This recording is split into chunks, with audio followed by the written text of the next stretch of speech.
welcome back to your number one stop for PSO2, a new Gen Z gameplay how-to, all that jazz, as well, controversies, since sadly some information have come out about PSO and New Genesis. And is it a issue because of mid-translation, communication between teams?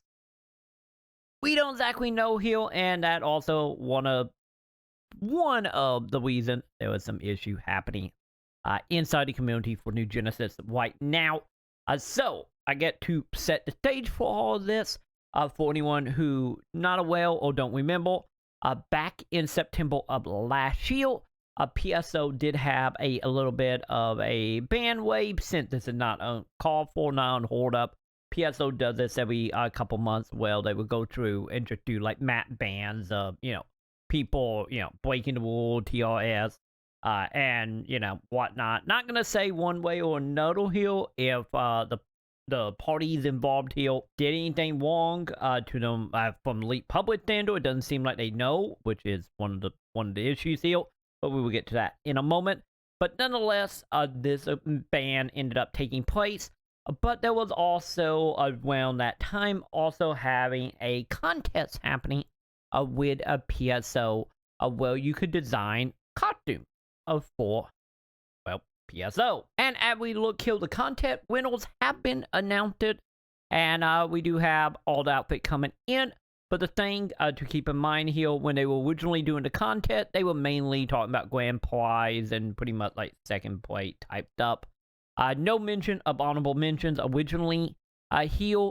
And of course, the honorable mentions did end up getting items made for New Genesis. And the items are available, matter of fact, today at the time of the video.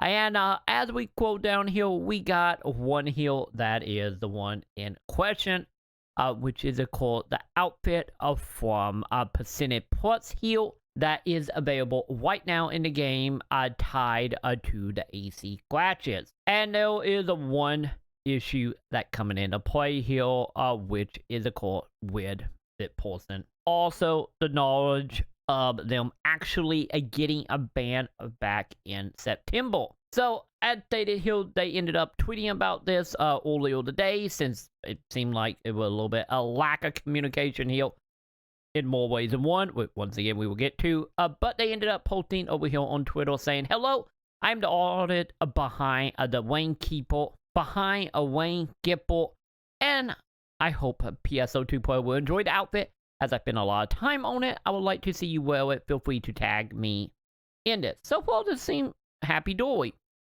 And then we get to that part, which is, I am sadly unable to use it because Global permanently banned me without warning or proper explanation. As you can see here, this item that was created by that person is officially in the game right now and being sold in the AC Scratch, and the player is banned.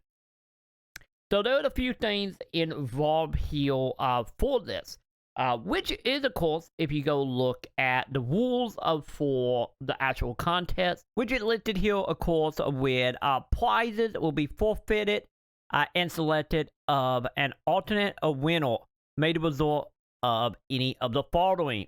So I think, as you can see, where this is going. The game account is a selected winner is invalid or otherwise deactivated. Yeah, the account is kind of deactivated since they were banned in September. And the contest literally just got announced. So as you can see here, there seems to be a little bit of a problem here with, of course, actually putting the items in the game.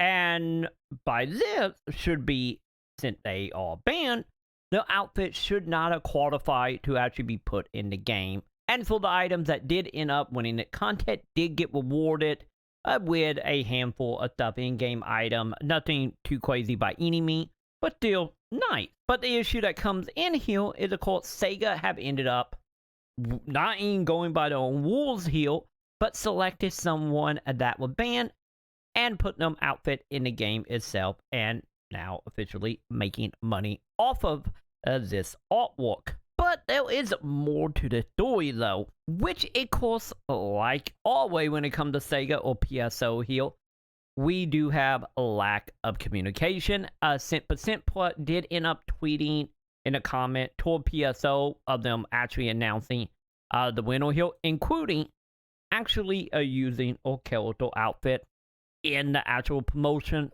for the Twitter account. And I quote here from the tweet they ended up sending, "It would have been nice if you told me about the submission, told me my submission won, an email or something, instead of ignoring my request for support. After banning me, I am not going to get anything for the effort I put into this."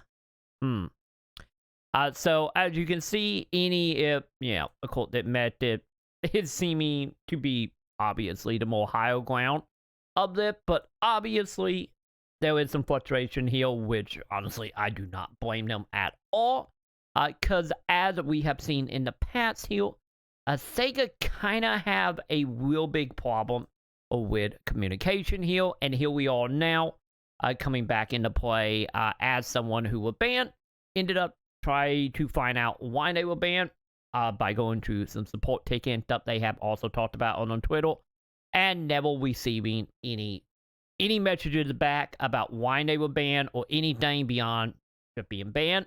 Because from the way it seemed, because I have seen multiple people who have been affected by ban talk about that, well, when you get banned in PSO, it seemed to be the only way you find out you banned is by launching the game and getting an error, no emails, nothing. This is a big problem that hopefully in the future PSO will work on, because honestly they need to work on this. I'm not saying that Port Steel were falsely banned or maybe did something shady to get banned.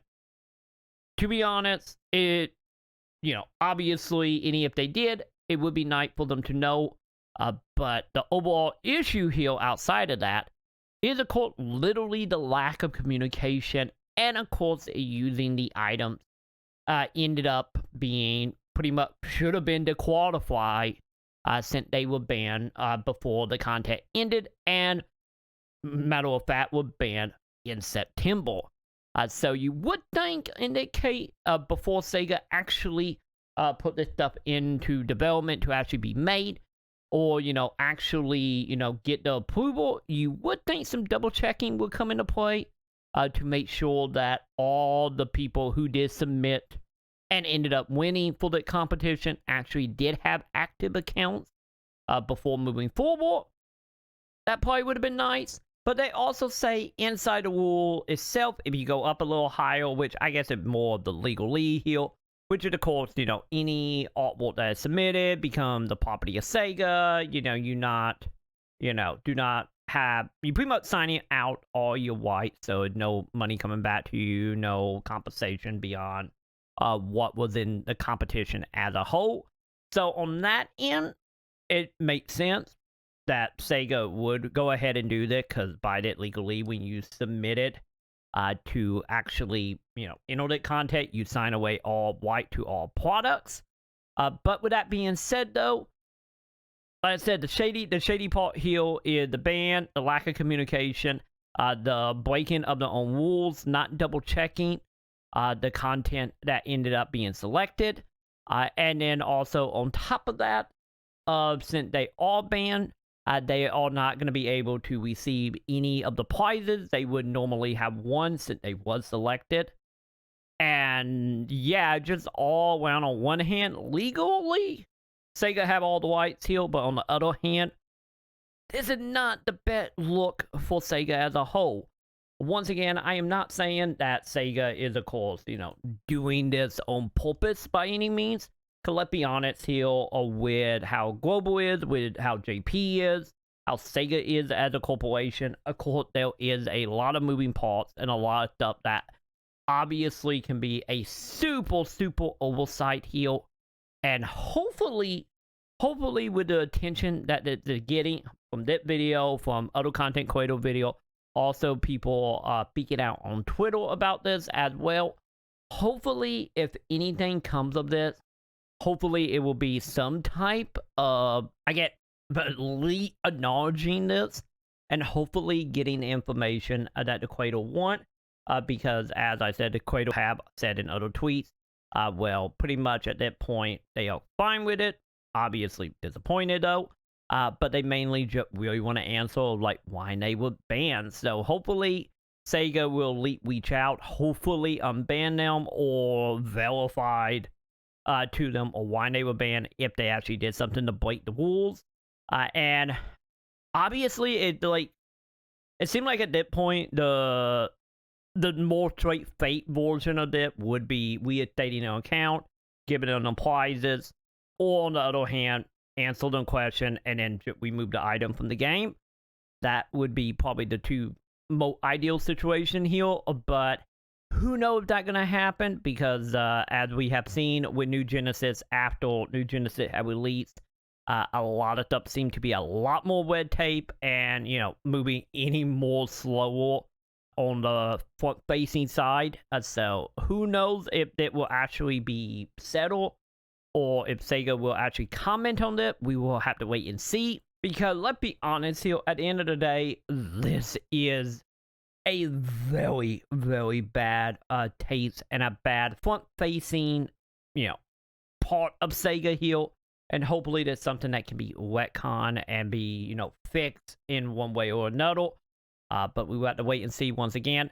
So for the most part here, I will say at that point, if you want to support, of course, Percentage Plus, I will have a link below to the Twitter account. They are artists. They do a whole bunch of PSO artwork as well as some other artwork as well. Highly recommend supporting them. I highly recommend, of course, having the conversation. Hopefully get this out there, and hopefully some of the white people will get the win of this in SEGA, and hopefully something happen. We will have to wait and see. So that is pretty much what's going on here. I will keep you guys up to date if anything else happen in this story. Personally, I got a feeling it could be one of them cases that, it's not going to really go anywhere and just going to be swept under the rug, and SEGA will probably just keep moving on like they have. But hopefully something comes of this. But time will only tell on that one. So yeah, check them out. Once again, I'll have a link down in the description to the Twitter account so you can go give them some love. Also, if you do get the item, as they ended up saying, be sure to tweet at them, since it seemed like they want the photo of them item. I get that some type of recognition now. So yeah, I highly recommend supporting them. And you're hoping that we can get the word out about this, and hopefully something will happen. And if we will probably know and never know about it, but hopefully Platinum Plus gets some type of closure and some type of something that not nearly as shady as this whole situation is. But with that being said, that will do it for me. Once again, I will update you guys if I find anything else about this or new information comes out. So make sure to subscribe, hit all the bells, do all that stuff. And yeah, that will do it for me. And I will go ahead and see you all in the comments.